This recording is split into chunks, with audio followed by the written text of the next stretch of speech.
Hello दोस्तों, कैसे हैं आप सभी। उम्मीद है कि सब बढ़िया होंगे और इस कोरोना काल का आप पूरा फ़ायदा उठा रहे होंगे, अपने घर रहते हुए पढ़ रहे होंगे। ठीक है, चलिए। लास्ट वीडियो तक हम जो है कंपाउंड इंटरेस्ट ख़त्म कर चुके थे, सॉरी, प्रॉफिट एंड लॉस ख़त्म कर चुके थे। और आज जो हमें पढ़ना है वो सिंपल इंटरेस्ट पढ़ना है। सिंपल इंटरेस्ट इसका मतलब होता है साधारण ब्याज। एग्ज़ाम के लिहाजे से कंपटीशन का कोई ऐसा एग्ज़ाम नहीं होगा जहां एग्ज़ाम के रिस्पेक्ट में एक से दो क्वेश्चन यहाँ से ना आए। एक से दो क्वेश्चन यहाँ से ज़रूर पूछा जाता है साधारण ब्याज का, सिंपल इंटरेस्ट का, एक से दो क्वेश्चन। और सिंपल इंटरेस्ट को सीखने के बाद फिर आप कंपाउंड इंटरेस्ट सीख पाते हैं, क्योंकि सिंपल इंटरेस्ट का ही बेसिक पॉइंट कंपाउंड इंटरेस्ट में यूज होता है। तो उम्मीद है कि आपने परसेंटेज को अच्छे ढंग से पढ़ लिया होगा, फ्रैक्शन बेस्ड चीज़ें पढ़ ली होंगी सारी, क्योंकि वही फ्रैक्शन बेस्ड चीज़ें अब आपकी सिंपल इंटरेस्ट में भी यूज होंगी। ठीक है, तो ज़्यादा समय खराब ना करते हुए हम सिंपल इंटरेस्ट के इस नए चैप्टर के बेसिक को समझते हैं। सबसे पहले होता क्या है, देखिए क्या कहानी है। सिंपल इंटरेस्ट यानी साधारण ब्याज। ब्याज क्या होता है? जैसे मान लिया कि आपने किसी को कुछ पैसा दिया, और वो जो पैसा जब आप किसी को कोई पैसा उधार देते हैं वो मूलधन कहलाता है। दिस इज प्रिंसिपल, इंग्लिश में इसको प्रिंसिपल बोला जाता है। फिर आपने मान लिया कि वो जो पैसा दिया है वो आपने मान लिया कि 1 वर्ष के लिए दिया है। इसको आप इंग्लिश में कहते हैं time, this is the time. ठीक है, तो सिंपल सी बात है, आपने कुछ पैसा दिया, 1 वर्ष के लिए दिया। कितना पैसा दिया? 10,000 रुपये दिया, 1 वर्ष के लिए दिया। अब उसके लिए कोई ना कोई रेट होगी, जब तक रेट नहीं होगी तो फिर वो कैसा इंटरेस्ट? रेट के बिना कोई इंटरेस्ट नहीं। ठीक है, जब तक रेट नहीं होगी आप इंटरेस्ट बता ही नहीं सकते। तो कुल मिला के अगर मैं आपसे कहूँ कि सारी इंटरेस्ट की कहानी डिपेंड किस पे हुई, तो आप कहेंगे जो है रेट पर डिपेंड हुई। ओके, तो देखिए है क्या। तो हुआ क्या कि आपने 10,000 रुपये दिए, 1 वर्ष के लिए दिए, और दर है 5%। अब इस क्वेश्चन को करने का सबसे जो बेसिक जो तरीका है, जिसे आप बचपन से रटते हुए आ रहे हैं, जो सबसे ज़्यादा जो फॉर्मूला बचपन में आप याद करते थे या जो आपको याद होता था, वो ये था। कौन सा था? वो ये था कि साधारण ब्याज जो होता है, यानी जो सिंपल इंटरेस्ट जो होता है, साधारण ब्याज यानी सिंपल इंटरेस्ट जो होता है, वो होता है मूलधन गुणा दर गुणा समय बटे 100। ठीक है, मूलधन गुणा दर गुणा समय बटे 100, ये आपको ध्यान रखना है। ठीक है, क्वेश्चन के माध्यम से मैं समझाऊंगा कि इनका यूज कहाँ करना है। हर क्वेश्चन में इसका यूज नहीं होगा, हर क्वेश्चन में इसका यूज हम नहीं करेंगे, कहीं यूज करेंगे कहीं नहीं करेंगे। तो क्वेश्चन की बेसिक जो इन्फॉर्मेशन है, क्वेश्चन कैस क्या क्वेश्चन वाला चाह रहा है आपसे, उसके हिसाब से यूज होगा। उसके बाद है मिश्रित धन नहीं होता। मिश्रित धन, सॉरी, मिश्रित धन। मिश्रित धन को आप एक और कहते हैं, आप इसको कहते हैं अमाउंट। क्या कहते हैं आप इसको? अमाउंट कहते हैं। क्या कहते हैं आप इसको? अमाउंट कहते हैं। अमाउंट क्या होता है? अमाउंट होता है मिश्र धन, मिश्रित धन, मिश्र धन। और मिश्र धन किसे कहते हैं? मिश्र धन उसे कहते हैं जब आपने जो पैसा दिया था वो प्लस में उसमें जो ब्याज जुड़ गया वो। जो पैसा दिया वो प्लस में जब आपने वो पैसा वापस लिया तो जो उधार करता है वो आपको कोई ना कोई ब्याज भी देगा। जब आप इन दोनों को जोड़ दोगे तो आपको क्या बन जाएगा? मिश्रित धन, यानी मिश्र धन। और इंग्लिश में इसको कहा जाता है श्रीमान अमाउंट। ठीक है, आगे बढ़ते हैं। ठीक है, और इसका बेसिक पॉइंट देखिए। जैसे कि साधारण ब्याज की दर हमेशा मूलधन पर निर्भर करती है। ये लाइन आपको जरूर याद रखनी है कि जो साधारण ब्याज की जो दर है, अभी मैं बता के भी आया हूँ कि जो दर है वो मूलधन पर निर्भर करती है। छोटा सा एग्जांपल समझिए आप। आपको याद रखना है क्या? कि आपको याद रखना है क्या? याद रखना है कि ये जो चीज़ है इस पर डिपेंड होती है। कुल मिला के मान लिया कि आपने किसी को 20,000 रुपये उधार दिए, दिस इज योर प्रिंसिपल, और आपकी जो रेट है मान लिया 10% है।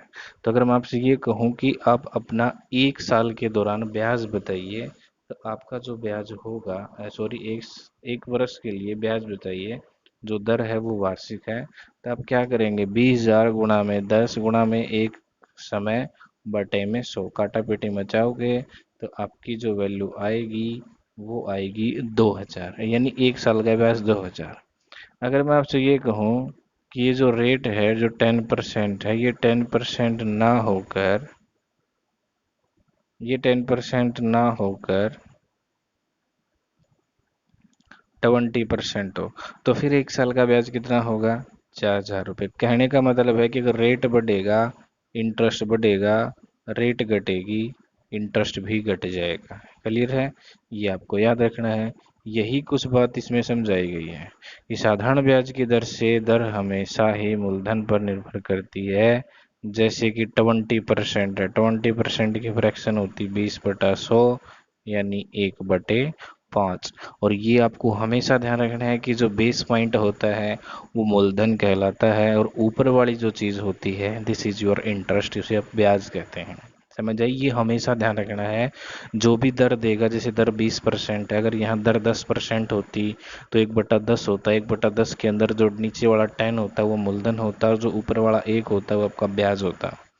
और जैसे यहाँ 20% की फ्रैक्शन 1/5 है, 1/5 में जो नीचे वाली वैल्यू है वो मूलधन है आपकी, और ऊपर वाली जो चीज़ है वो आपका ब्याज है। एक बात और हमेशा याद रखना है, मेरे ब्रैकेट में लिख भी रखा है कि ये जो ब्याज होता है ये हमेशा 1 साल का होता है। ये जो ब्याज होता है हमेशा कितने साल का होता है?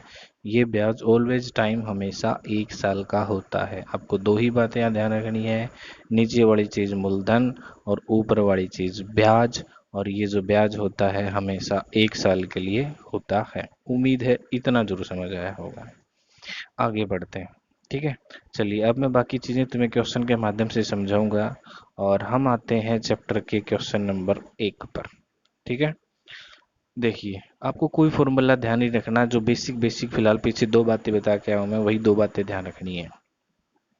किसी धन पर 3 वर्ष के लिए 12% की दर याद रखनी है, 12.5%। दर कितनी है? 12.5%। और ये फ्रैक्शन आपको आनी चाहिए कि 12.5% की फ्रैक्शन कितनी होती है? 12.5% की जो फ्रैक्शन होती है वो 1/8 होती है। तो साधारण ब्याज मूलधन से 3500 रुपये कम है। यही इंपॉर्टेंट लाइन है, यही इंपॉर्टेंट लाइन है इस क्वेश्चन के, कि जो साधारण ब्याज है वो मूलधन से 3500 रुपये कम है। तो केवल मूलधन बताइए, what will be a principal, मूलधन कितना होगा? तो समझिए क्या होगा। 12.5%। कितनी है रेट? रेट कितनी है? 12.5%। 12.5% की फ्रैक्शन कितनी होती है? 1/8। 1/8 में जो नीचे वाली वैल्यू होती है मैंने आपको बताया था कि मूलधन है, और जो ऊपर जो ये 1 बचता है ये होता है आपका ब्याज। ये क्या होता है? आपका ब्याज होता है। समझ आई? इसे ब्याज कहते हैं। अब ये जो ब्याज होता है हमेशा 1 साल का होता है, लेकिन यहाँ जो वर्ष हैं, जो साल हैं, वो कितने हैं? 3। अगर 1 साल का ब्याज 1 रुपये है तो 3 साल का ब्याज कितना हो जाएगा? 3 रुपये। तो 3 साल का ब्याज कितना हो जाएगा? 3 रुपये। तो याद रखना, अब यहाँ मूलधन आप 8 मान के चले हैं, और आपका अब आपका जो ब्याज कहलाएगा वो 3 कहलाएगा, क्योंकि 1 साल का ब्याज 1 रुपये है, 3 साल का ब्याज 3 रुपये है। ठीक है, आगे बढ़ते हैं। तो अब मूलधन कितना मानने हैं? 8। ब्याज कितना हो गया? 3। तो आप मुझे ये बताइए कि जो मूलधन है वो ब्याज से, मूलधन और ब्याज के बीच का डिफरेंस कितने यूनिट है? 5 यूनिट। और क्वेश्चन में यही जो कहानी है वो कितनी दिखा रखी है? 3500। यही कहानी कितनी दिखा रखी है? 3500। इसका मतलब 5 की वैल्यू 3500। कितने गुना? 700 गुना। कितने गुना? 700 गुना। भाई 3500 को 5 से भाग करोगे 700 आएगा। अब इसने आपसे पूछा था कि मूलधन बताइए, जो भी चीज पूछे उसके लिए गुणा। ठीक है, जो भी चीज पूछे उसके लिए गुणा। इसने क्या पूछा था? मूलधन बताइए, तो मूलधन कितने यूनिट है? 8 यूनिट। तो जब आप इसको 8 से गुणा करोगे तो आपका कितना आंसर आ जाएगा? 5600। कितना आंसर आ जाएगा? 5600। तो ये हो जाएगा आपका आंसर। ठीक है, समझ आई? वेरी गुड, बहुत बढ़िया। तो इस प्रकार आपको ध्यान रखना है। उम्मीद है कि आपको ये चीज़ समझ आ रही होगी। ओके, चलिए हम नेक्स्ट क्वेश्चन पे आते हैं। नेक्स्ट क्वेश्चन, क्वेश्चन नंबर 2 है कि 2500 रुपये का 5% की वार्षिक दर से 219 दिन का साधारण ब्याज। हमेशा 2 बात ध्यान रखना, दर बड़ी खतरनाक चीज होती है। अगर इसको इसने घुमा दिया ना थोड़ा सा भी, क्वेश्चन बदल जाएगा। अब जो दर है देखो इसने यहाँ जिक्र किया है कि ये वार्षिक है। कैसी है ये? वार्षिक। जरूरी नहीं है ये वार्षिक होगी। ये जो दर है आपकी मासिक हो सकती है। ये जो दर है आपकी ये त्रैमासिक हो सकती है। समझ आई? कुछ भी हो सकती है दर, वार्षिक हो सकती है, मासिक, त्रैमासिक, 6 माही हो सकती है। तो डिपेंड करता है दर पे। तो यहाँ जो क्वेश्चन में जो दिया गया है कि जो दर है वो वार्षिक है। समय कितना है? 219 दिन। और मूलधन कितना है? 25 रुपये। बिल्कुल आसान क्वेश्चन है। देखो अब फॉर्मूला हम लगा देंगे। तो कहाँ फॉर्मूला लगाना है कहाँ नहीं लगाना, अब इस बात को समझ लो। फॉर्मूला कहाँ लगाना है और कहाँ नहीं लगाना। फॉर्मूला जो लगाना है वो वहां लगाना है जहां टाइम एग्जैक्ट ना दे रखा हो, पॉइंट में हो, दिन में हो, महीनों में हो, तो आपको फॉर्मूला लगाना है। लेकिन अगर आपसे कहूँ कि आपको बेसिक पॉइंट यानी जो फ्रैक्शन वाली जो कहानी है वो कब लगानी है, जो पिछले क्वेश्चन में सीख के आए वो तब लगानी है जब आपकी दर वार्षिक हो। एक तो आपकी जो रेट है वो वार्षिक हो, यानी इंग्लिश में इसको ईयरली बोलते हैं। दूसरा, आपका जो टाइम है वो एग्जैक्ट हो, यानी कंप्लीट हो, जैसे कि 2 बरस, 3 बरस, 4 बरस, 5 बरस, 6 बरस, ठीक है, 9 बरस, 12 बरस, 22 बरस, जो भी है, तो आप लगाएंगे वो वाला फॉर्मूला। ठीक है। तो अब इस क्वेश्चन पे आते हैं कि जो दर है वो 5% है, टाइम है 219 दिन। फॉर्मूला लगा दो। साधारण ब्याज क्या होता है? मूलधन गुणा में दर गुणा में समय बटे में 100। और ये 365 कहाँ से आया? क्योंकि 219 जो दिन है इसके जब आप साल बनाओगे तो 365 से भाग कर दोगे 219 को। क्योंकि क्योंकि श्रीमान,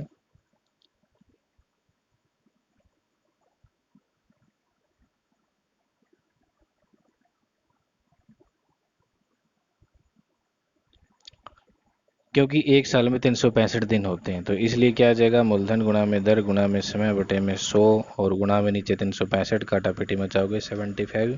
तो जो 219 दिन का साधारण ब्याज होगा वो 75 रुपये होगा। नेक्स्ट क्वेश्चन पे आते हैं। नेक्स्ट क्वेश्चन है आपका कि 3200 रुपये पर 4 अप्रैल 2012 से 16 जून 2012 तक 5% वार्षिक दर पर साधारण ब्याज बताना है आपको।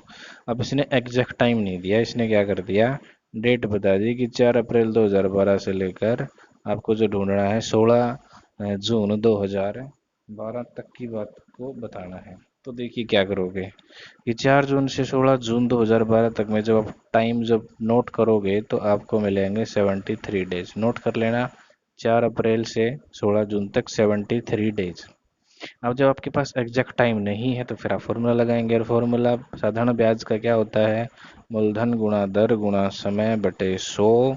और 365 नीचे आएगा गुणा में। क्यों आएगा? क्योंकि 300, क्योंकि 73 दिन के आप वर्ष बनाओगे। वर्ष बनाने ज़रूरी हैं, इसलिए ज़रूरी हैं क्योंकि श्रीमान जो रेट है वो वार्षिक है, यानी वर्ष के अनुसार काटापीटी मचाओगे 32 आपका आंसर हो जाएगा। ठीक है। उम्मीद है कि आपको समझ आ रही होंगी बातें। हाँ या ना? चलिए नेक्स्ट क्वेश्चन पे आते हैं। और जो अगला जो क्वेश्चन है आपका वो बहुत ही बढ़िया है, और ये आपके एसएससी सीजीएल मेंस 2016 का क्वेश्चन है। 2016 का ये क्वेश्चन है आपका। ठीक है। तो देखिए क्या क्वेश्चन है। क्वेश्चन है कि पहले 3 वर्ष के लिए साधारण ब्याज की दर 6% है, अगले 4 वर्ष के लिए 7% है, उसके बाद अगले 4 वर्ष के लिए 7.5% है। आपको यही चीज नोट करनी है कि पहले 3 के लिए कितनी है? 6% है। अगले 4 के लिए कितनी है? 7% है। और अगले फिर 4 के लिए कितनी है? 7.5% है। अब उसने कहा कि एक आदमी क्या करता है, 18,800 रुपये 11 वर्ष के लिए निवेश करता है, तो ब्याज बताइए। अब आपको इतना बड़ा क्वेश्चन पढ़ के आप सोच रहे होंगे तो बड़ी टफ चीज है, लेकिन बड़ा आसान क्वेश्चन है। आपको मैं एक नई कहानी समझाऊंगा और उसे आपको ध्यान रखना है। ठीक है। तो देखिए भाई साहब, फर्स्ट ईयर के लिए पहले, फर्स्ट ईयर के लिए जो पहले साल के लिए जो फर्स्ट में यानी फर्स्ट वैल्यू में आप क्या करेंगे, दर कितनी दे रखी है आपको फर्स्ट टाइम में 6 और समय कितना है 3। अगर हर साल की रेट 6% हो और वो साल आपके पास 3 हो, तो अगर मैं आपसे कहूँगी टोटल रेट बताइए, तो टोटल रेट कितनी हो जाएगी 18%। कितनी हो जाएगी 18% हो जाएगी टोटल रेट आएगी, अभी ये कुल रेट आएगी, ठीक है। अगर मैं सेकंड पॉइंट की बात करूं तो सेकंड में जो दर है वो 7 है, टाइम है वो 4 है, गुणा करोगे 28%। उसी प्रकार आगे 7.5 है, फिर अगले 4 वर्षों के लिए और गुणा करोगे तो कितना आ जाएगा 30%। समझ आई? यानी दर गुणा समय करोगे तो आपके पास टोटल रेट आ जाएगी, टोटल दर आ जाएगी उतने सालों की जितने साल आप लेके चले। Very good. फिर आगे बढ़ते हैं। अब इसने अगली बात कही। अगली बात समझिए, क्या इसने खुद ने जो टाइम दिया था वो 11 वर्ष दिया था, और हम भी चेक कर लेते हैं कि क्या हमने 11 वर्ष का समय पूरा ले लिया। देखें, ये समय की लाइन है, जोड़ के देखो, 3 4 7 और 4 11, वेरी गुड। इसका मतलब 11 साल पूरे हो चुके हैं, और 11 साल के अंदर टोटल रेट कितनी बन गई 18 28 प्लस 30 यानी 76%। इसका मतलब अब आप ये कह सकते हैं कि 11 वर्ष की टोटल रेट है 76%। अब इस 76% में ये ध्यान रखना कि 76% में समय और दर दोनों सम्मिलित है। समय भी सम्मिलित है और इसमें आपकी दर भी सम्मिलित है, समय और दर दोनों सम्मिलित हैं। याद रखनी है आपको ये बात, ठीक है। अब आपसे पूछा क्या है, ब्याज पूछा, तो ब्याज क्या होता है, मूलधन। मूलधन कितना था 18,800 रुपये मूलधन, गुणा में दर 76/100, गुणा में समय। कहीं नहीं लिखा, नहीं लिखा ना, क्योंकि आपको लेना ही नहीं। क्यों नहीं लेना, देखो ये मैं समझा के तो आया हूँ कि 76 में समय और दर दोनों ही शामिल है, दोनों ही सम्मिलित है। इसका मतलब जहाँ 76% लोगे वहाँ टाइम आपको 11 साल नहीं लेना, यानी मूलधन गुणा दर बटे 100, समय नहीं लेना। काटा पीटी मचाओगे 14,288, ये आपका क्या आ जाएगा, ब्याज आ जाएगा। समझ आई? ये क्या आ जाएगा आपका, ब्याज आ जाएगा। तो ये आपका एसएससी सीजीएल का मेंस का क्वेश्चन था, ठीक है। तो हम जो है हर टाइप के क्वेश्चन को कवर करने की कोशिश कर रहे हैं। एचएससी से आपका एसएससी सीएचएसएल लगा लें, ठीक है, और सीजीएल परी तक का, ठीक है भाई, ये सब मैं आपको पढ़ाने की कोशिश कर रहा हूँ। दूसरा अगर हम बात करें तो एनटीपीसी, ग्रुप डी, इन रेलवेज के जो एनटीपीसी और जो ग्रुप डी है, इन दोनों को भी कवर करने की हम कोशिश कर रहे हैं। तो उम्मीद करेंगे आप इन क्वेश्चनों को समझने की कोशिश करेंगे। उम्मीद है मुझे आपसे कि आप इन क्वेश्चनों को समझने की कोशिश करेंगे, ठीक है। चलिए आगे बढ़ते हैं और मैं तुम्हें एक क्वेश्चन और समझाता हूँ कुछ ऐसा ही। देखिए नेक्स्ट क्वेश्चन, ये पिछला जो क्वेश्चन नंबर गया है आपका उसके जैसा बिल्कुल सेम क्वेश्चन है। क्वेश्चन है कि किसी धन पर साधारण ब्याज की दर पहले 2 वर्ष के लिए 4% है, अगले 4 वर्ष के लिए 6% है, और 6 वर्ष के बाद, यहाँ एक अलग बात है, 6 वर्ष के बाद 8% है। अगर साधारण ब्याज 1120 हो, याद रखना पिछले क्वेश्चन में साधारण ब्याज ढूंढना था, अब की बार दे रखा है 1120।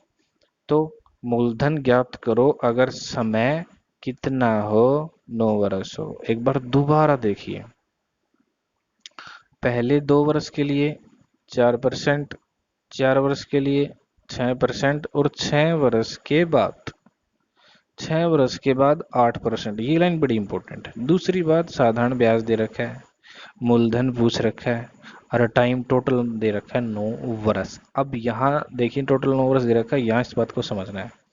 2 वर्ष पहले हो चुके हैं, हो चुके हैं, 4 वर्ष ये हो चुके हैं, कितने हो गए 4 और 2, 4 ये 2 ये, कितने हो गए 6। टोटल कितने थे 9, तो 6 तो पहले हो चुके हैं और 9 टोटल हैं, तो कितने बच गए 3। इसका मतलब 6 वर्ष के जो बाद जो जिक्र है वो 3 वर्षों के लिए है। अब ये रेट 8%, ठीक है ना।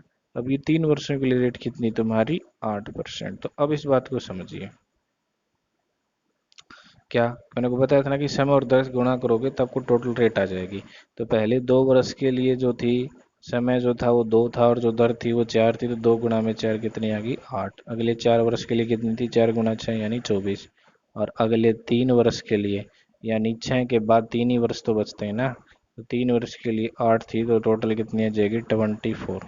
अब अगर मैं आपसे टाइम पूछूं, टाइम कितना हुआ, टाइम हो गया आपका 4 2 6 3 9 यूनिट, और जो दर बन गई वो बन गई 57। 56%, तो 9% की वैल्यू 56 है। यानी 9 साल के दौरान जो रेट बनी वो 56% बनी। और जहां 56% लोगे, क्या वहां टाइम 9 साल लोगे? नहीं, इसलिए नहीं क्योंकि 56% खुद 9 साल की रेट है, इस 56 के अंदर 9 शामिल है। छप ठीक है, समझ में आई? 56% जो है, ये जो 56 है, ये 9 साल की वैल्यू है। कितने साल की वैल्यू है? 9 साल की। यानी यहाँ 9 है, इसके अंदर शामिल है, तो दोबारा 9 नहीं लोगे, इसलिए। क्लियर है? समझ आई होगी बात।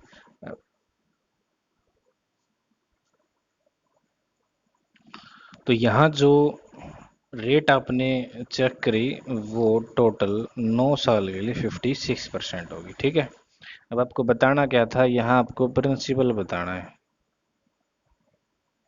प्रिंसिपल क्या बताना है आपको? प्रिंसिपल यानी आपको मूलधन बताना है। तो क्या ही करोगे, मूलधन बताना है। ठीक है, मूलधन दिया नहीं है, मूलधन आपको बताना है। और आपको ब्याज दे रखा है 1120 रुपये, दे रखा है 11,200 रुपये ब्याज आपको दे रखा है। अब आपके ऑप्शन में, किसमें? ऑप्शन में। ऑप्शन में आपको जो आंसर मिलेगा वो क्या मिलेगा? वो आपको प्रिंसिपल मिलेगा। क्या मिलेगा? वो आपको प्रिंसिपल मिलेगा। तो हमने क्या किया, आपका एग्जाम जब आप दोगे तो वहाँ आपको ऑप्शन मिलेंगे।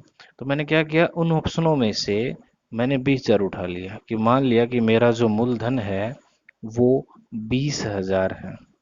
मान लिया कि मेरा जो मूलधन है वो 20,000 है। तो मूलधन का इतने परसेंट निकालोगे, तो अगर उसका आंसर 11,200 आ रहा है तो वो फिर आपका ऑप्शन सही है। जैसे मैंने 20,000 का 56% ढूंढा तो 11,200 आया। ठीक है, अगर यहाँ मैं कुछ और लेता तो 11,200 नहीं आना था। इसका मतलब जिस ऑप्शन में 20,000 होगा वो आपका आंसर होगा। ठीक है, चलिए हम आगे बढ़ते हैं। और अगला जो क्वेश्चन है, ये जो आपका जो अगला क्वेश्चन है, जो नेक्स्ट क्वेश्चन है, क्वेश्चन नंबर 6, इसका आप स्क्रीनशॉट ले सकते हैं। और इसका फिर आप मुझे जवाब देंगे कमेंट में, और कल मैं इस क्वेश्चन को समझाऊंगा। ठीक है, आज के लिए यही 5 क्वेश्चन प्लस इस सिंपल इंटरेस्ट का बेसिक।